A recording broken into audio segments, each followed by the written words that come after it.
मैं आपकी इनसाइट्स जानना चाहूँगा, ये जो ईरान में इस समय जो चल रहा है, उसकी क्या करेक्ट स्टेट है? क्योंकि अभी इन्फॉर्मेशन तो आ नहीं रही है, जो कुछ भी आ रहा है वो वेस्टर्न प्रोपेगेंडा आ रहा है और स्टारलिंक वगैरह को जैम कर दिया गया है। Starlink is an important tool in creating trouble in different countries. तो अभी जो ईरान में हो रहा है, आपको क्या लगता है किधर जा रहा है? और जो इंटरवेंशन की धमकी दे रहा है ट्रंप, वो इंटरवेंशन जो है वो कितना फीजिबल है? Because Iran is not Venezuela obviously, और ईरान के पास बहुत सारे टारगेट्स हैं। वो टारगेट प्रैक्टिस कर सकते हैं with in the gulf, American bases के ऊपर। अब सर टू बिगिन विद पहली चीज तो मैं ये बोलूंगा सर कि ये शुरुआत ईरान की जो मिलिट्री पावर, मिलिट्री माइट काफी अच्छी है और लोगों को इसके बारे में इसलिए नहीं पता क्योंकि उन्होंने कभी डिस्क्लोज ही नहीं किया है। जितना उनका अंडर द डेजर्ट उनका जो कम्युनिकेशन नेटवर्क है, किसी को अंदाजा ही नहीं है कि ये कितने सैकड़ों किलोमीटर कनेक्टेड है अंडरग्राउंड। तो अगर अगर लोग दावा करते हैं कि इन्होंने GBU-57 बॉम्ब्स इनकी न्यूक्लियर फैसिलिटीज पे गिरा दी हैं, तो वहां पे let me tell you sir कि कुछ इफेक्टिव डिस्ट्रक्शन नहीं हुई है। आपने उस न्यूक्लियर फैसिलिटी के रास्ते को डैमेज किया है, माना कि वहां पे एंट्री नहीं हो सकती, बट वहीं अंडरग्राउंड जो नेटवर्क और कनेक्टिविटी है इतनी वास्ट है कि अगर आप एक न्यूक्लियर फैसिलिटी को डिस्ट्रॉय करोगे, उसकी कनेक्टिविटी बाकी अलग अलग जगहों पे है जहां से आप एंट्री एग्जिट कर सकते हो रॉ मटेरियल के साथ। तो let me just give a very realistic picture sir कि इनके पास शाहिद 136 ड्रोन है जो इन्होंने रशिया के प्रोडक्शन प्लांट सेटअप किए हैं। ये लो कॉस्ट ड्रोन है और 45 केजी का एक्सप्लोसिव लेके जाता है, और ये शाहिद ड्रोन अभी रशिया यूज कर रहा है यूक्रेन के खिलाफ, और इसकी रेंज है 2500 किलोमीटर। फिर इनके पास एक और ड्रोन है जिसका नाम है अर्श 2। इसकी रेंज 2000 किलोमीटर है, सुसाइड ड्रोन है, 260 केजी एक्सप्लोसिव। तो आप सोचे लाल किले पे जो धमाका हुआ था, जी। वो मैंने पहली उसका जो दृश्य देख के पहले ही बता दिया था कि 30 से 50 केजी के बीच यूज हुआ है, और वो प्रोबेबली एक महीने बाद डिस्क्लोज किया कि इट वाज अराउंड 40 केजीज। हुँ। तो आप सोचे कि 250 केजी कितना ज्यादा डिस्ट्रक्शन कॉज कर सकता है। तो अर्श 2 है, हदीद 110 है इनके पास, ठीक है सर। फिर इनके पास मिराज 521, ये 5 किलोमीटर की रेंज का है। फिर sir combat multi role drone है इनके पास जिसपे ये मिसाइल लगा सकते हैं। ये शाहिद 149 है, शाहिद 129 है।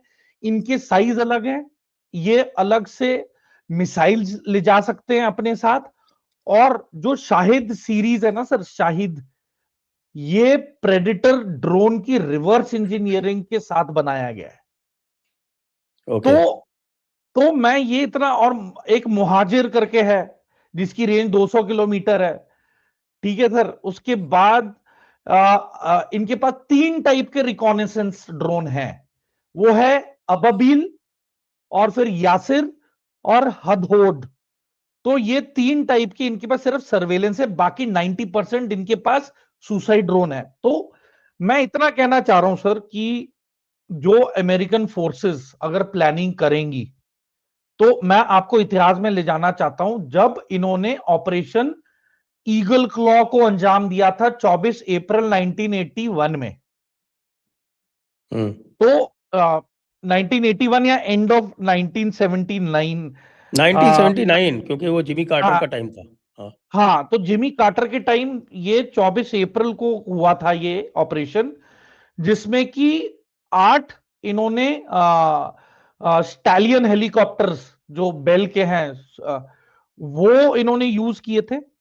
इन्होंने 6 C-130 हरक्यूलिस, जो हमारे पास भी हैं, जो हमने यूएसए से लिए हैं, ट्रांसपोर्ट एयरक्राफ्ट है ये, और यही C-130 हरक्यूलिस ऑपरेशन थंडरबोल्ट में भी यूज हुआ था युगांडा में।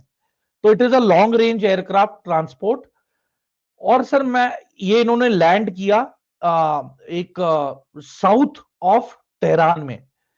एंड वहां जब लैंड किए सर, तो वहां it is a dry sea bed.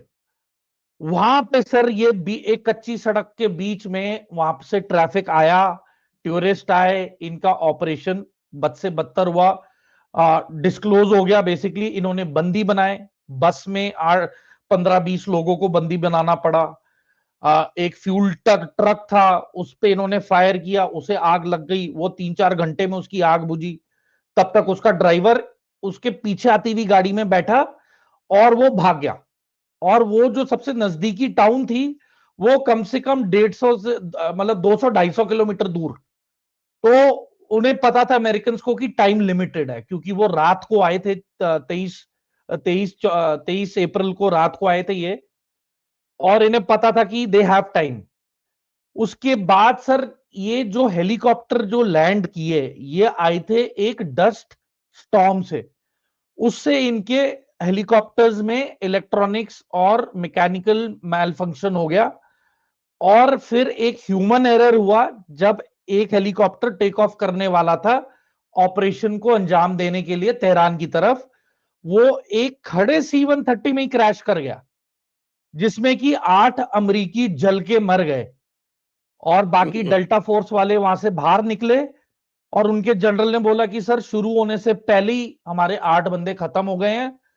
और जिमी कार्टर का ये सबसे बड़ा पॉलिटिकल ब्लंडर और पॉलिटिकल सुसाइड हो गया ये वाला mission, operation eagle claw. He lost badly in the very election. Badly only because of this, क्योंकि 444 दिन तक मीडिया में सिर्फ हॉस्टेजेस के बारे में ही आ रहा था जो ईरान ने बंदी बनाए थे। तो it became like a victory for ayatollah, propaganda बन गया, एंड अमेरिका को मुंह की खानी पड़ी। तो सर प्रॉब्लम इज, जब आप ईरान का टेरेन देखोगे, सदर्न ईरान फिर भी डेजर्ट है, आगे जाते रहोगे तो वो पहाड़ी नुमा इलाका है, जैसे लेह लद्दाख की पहाड़ियां हैं। तो वो ऑल्टीट्यूड इतना नहीं है, but it is a semi mountainous region. तो वहां पे नेगोशिएट करना आसान नहीं है, इट इज नॉट इजी। और जो रोड का इंफ्रास्ट्रक्चर है वो लिमिटेड है, तो it will be difficult, number एक। फिर सर अगर ये लैंड करते हैं, इफ दे एयर ड्रॉप, अगर ये एयर ड्रॉप करते हैं अपनी आर्टिलरी, एमुनिशन, टैंक्स और हेलीकॉप्टर्स भी ले आते हैं, तो ये ड्रोन जो कंट्री ने जो बैकबोन बनी रशिया की वॉर अगेंस्ट यूक्रेन, आप सोचे इनके पास कितने ड्रोन का आर्सेनल अभी रेडी होगा, जो सिर्फ एनिमी पोजीशंस को रात के समय ये चुन चुन के मारेंगे, इंक्लूडिंग हेलीकॉप्टर्स। तो ग्राउंड पे देखें सर, उतरना पड़ेगा अमेरिकन फोर्सेस को। तो इट इज ग्राउंड पे नॉट तो वो उतरना इजी। नहीं चाहते ना, वो तो डरपोक लोग हैं। उन्हें मालूम है, दे नो द कॉन्सिक्वेंसेस।